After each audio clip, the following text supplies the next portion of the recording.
આજે 12મી જાન્યુઆરી એટલે world daughter day.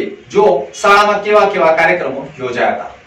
ભરૂચના મક્તમપુરની યુનિવર્સલ એક્સપેરિમેન્ટલ સ્કૂલમાં 12 જાન્યુઆરી એટલે કે વર્લ્ડ ડોટર ડેની ઉજવણી કરવામાં આવી હતી, જેમાં વિવિધ વિદ્યાર્થીનીઓએ પણ પોતાના માતા પિતા સાથેના પરિચયો રજૂ કર્યા હતા. વક્તૃત્વ સ્પર્ધા પણ યોજવામાં આવી હતી, જેમાં દીકરી પિતાની લાડકવાઈ કેમ કહેવાય તેના ઉપર વક્તૃત્વ સ્પર્ધા યોજાઈ હતી.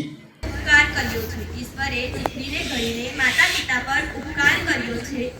પ્રાચીન કાળથી કોરોના વાયરસ તરીકે દીકરાને મહિમા કરવામાં આવ્યો છે. પ્રાચીન કાળથી કોરોના વાયરસ તરીકે દીકરાનો મહિમા કરવામાં આવ્યો છે. જ્યારે દીકરીને સાપનો ભારો, માથાનો દુખાવો, માથાનો બોજ તેમજ પારકી ખાબર તરીકે તેને માનવામાં આવે છે. હું પણ એક દીકરી છું. મારા પિતાની દીકરી છું. મારા પિતા એ મારી માટે બધું જ કરી શકે છે. હું દીકરી છું. મારા પિતા મને સવારે તો ક્યાંય મને નજર નથી આવતા, પણ જ્યારે સાંજ પડે છે ત્યારે મારા પિતા નોકરી પરથી આવે છે. નોકરી પરથી આવે એટલે સૌપ્રથમ મારા પિતા મને અને મારી નાની બહેનને લાડ લડાવે. આવીને હું મોબાઈલ લઉં એટલે મમ્મી મને ભલે બોલે, તેમ છતાં મારા હાથમાં જે મોબાઈલ થમાવે છે તે મારા પિતા છે. મોબાઈલ દબાવીને કહે કે માથું દબાવ.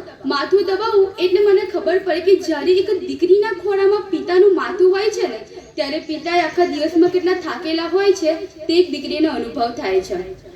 માતા પિતાની છત્રછાયા વચ્ચે હું આજે એક દીકરી નહીં, પરંતુ એક દીકરા તરીકે એમના સંસ્કારોની વચ્ચે જીવું છું. મારા માતા પિતા એ મને દીકરો જ માને છે. એક દીકરાના માતા પિતાની જેટલી માંગ પૂરી કરતા હશે ને, એટલી જ માંગ મારા માતા પિતા એક દીકરી તરીકે મારી પૂરી કરે છે. અને મારા માતા પિતા જેવા જ માતા પિતા જો કોઈ દીકરીને મળે તો એ દીકરી અવતરે અને એ દીકરી એ સારું શિક્ષણ મેળવી શકે. દીકરી સારું શિક્ષણ મેળવીને પોતાના માતા પિતાનું નામ રોશન કરે છે. મારા પિતા અને માતા પિતા પર મને ગર્વ છે કે મારી દીકરી હોવા છતાં એક ઉચ્ચ શિક્ષણ આપે છે અને મને સારું ભણાવે છે. મારા પિતા એ મારા માટે ભગવાન સમાન છે, એટલે હું એમની લાડકવાળી દીકરી છું. આજની જે આ વક્તૃત્વ સ્પર્ધામાં મેં કીધું તે એક કહાની નહીં, પરંતુ એક મારી સત્ય હકીકત હતી જે મેં આપ સમક્ષ રજૂ કરી છે.